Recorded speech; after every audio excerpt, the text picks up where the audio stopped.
أعوذ بالله من الشيطان الرجيم. بسم الله الرحمن الرحيم. واتل عليهم نبأ الذي آتيناه آياتنا فانسلخ منها فأتبعه الشيطان فكان من الغاوين. ولو شئنا لرفعناه بها ولكنه أخلد إلى الأرض واتبع هواه فمثله كمثل الكلب إن تحمل عليه يلحث أو تتركه يلحث. ذلك مثل القوم الذين كذبوا بآياتنا فاقصص القصص لعلهم يتفكرون. آمنت بالله صدق الله مولانا العظيم وصدق رسوله النبي الكريم ونحن على ذلك من الشاهدين والشاكرين والحمد لله رب العالمین۔ ابھی آپ کے سامنے سورہ الاعراف کی آیت نمبر 175 تا 176 کی تلاوت کی گئی۔ انشاءاللہ کچھ ہی دیر بعد عزت مآب راؤ شاہ نواز صاحب انہی آیات کا ترجمہ، تشریح اور تفسیر بیان فرمائیں گے۔ اللہ تعالیٰ سے دعا ہے کہ ہمارا پڑھنا، آپ لوگوں کا سننا اللہ تعالیٰ قبول و منظور فرمائے اور اس پر عمل کی توفیق عطا فرمائے، آمین یا رب العالمین۔ اعوذ باللہ من الشیطان الرجیم، بسم اللہ الرحمن الرحیم۔ ملتان سے شاہنواز تمام دوستوں کو السلام علیکم ورحمۃ اللہ وبرکاتہ۔ دوستان گرامی، آپ کے سامنے سورہ اعراف کی آیت نمبر 175 اور 176 کی تلاوت کی گئی۔ اب انہی آیات کریمہ کی آسان تشریح اور ترجمہ مفتی تقی عثمانی کا لکھا ہوا اور تفسیر ابن کثیر سے حاضر خدمت ہے۔ اللہ تعالیٰ قرآن پاک میں ارشاد فرما رہا ہے، اے رسول صلی اللہ علیہ وسلم، ان کو اس شخص کا واقعہ پڑھ کر سناؤ جس کو ہم نے اپنی آیتیں عطا فرمائیں مگر وہ ان کو بالکل ہی چھوڑ نکلا۔ پھر شیطان اس کے پیچھے لگا، جس کا نتیجہ یہ ہوا کہ وہ گمراہوں میں شامل ہو گیا، اور اگر ہم چاہتے تو ان آیات کی بدولت اسے سر بلند کرتے، مگر وہ تو زمین ہی کی طرف جھک کر رہ گیا اور اپنی خواہشات کے پیچھے پڑا رہا۔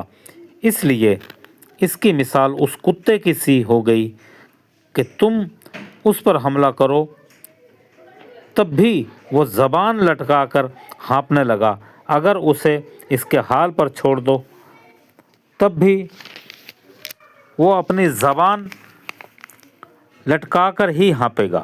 اللہ اکبر۔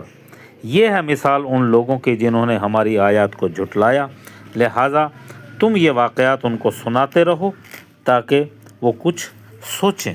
اللہ اکبر، اللہ اکبر۔ سبق اب ان کی آسان تشریح بیان فرمائی جاتی ہے مفتی تقی عثمانی کی۔ اس شخص نے اللہ تعالیٰ کے احکام کو چھوڑ کر اس طرح اپنے نفسیاتی خواہشات کی پیروی کی۔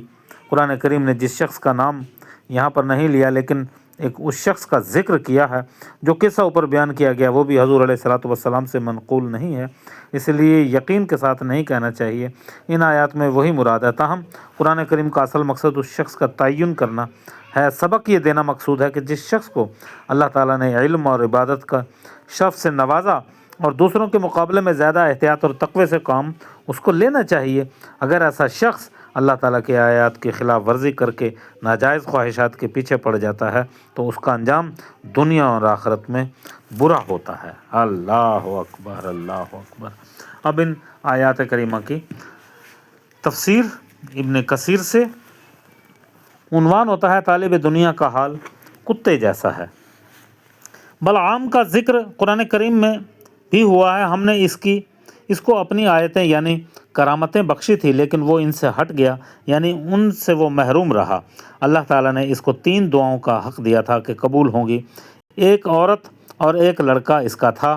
اس کی عورت نے کہا تھا کہ دعا میرے حق میں خاص کر دو۔ اس نے کہا اچھا کہو کیا دعا؟ عورت نے کہا اللہ تعالیٰ سے دعا کرو کہ سارے بنی اسرائیل میں مجھ سے زیادہ حسین کوئی عورت نہ ہو۔ اس نے اللہ تعالیٰ سے دعا کی، وہ حسین ترین عورت بن گئی۔ جب عورت نے یہ محسوس کر لیا کہ اس جیسی حسین کوئی اور نہیں، تو شوہر سے لاپرواہ ہو گئی اور بے رغبت بن گئی، اور اس کے خیالات اور اعمال کچھ اور ہی ہو گئے۔ تو بلعام نے دعا کی کہ وہ کتیا بن جائے، چنانچہ وہ کتیا بن گئی۔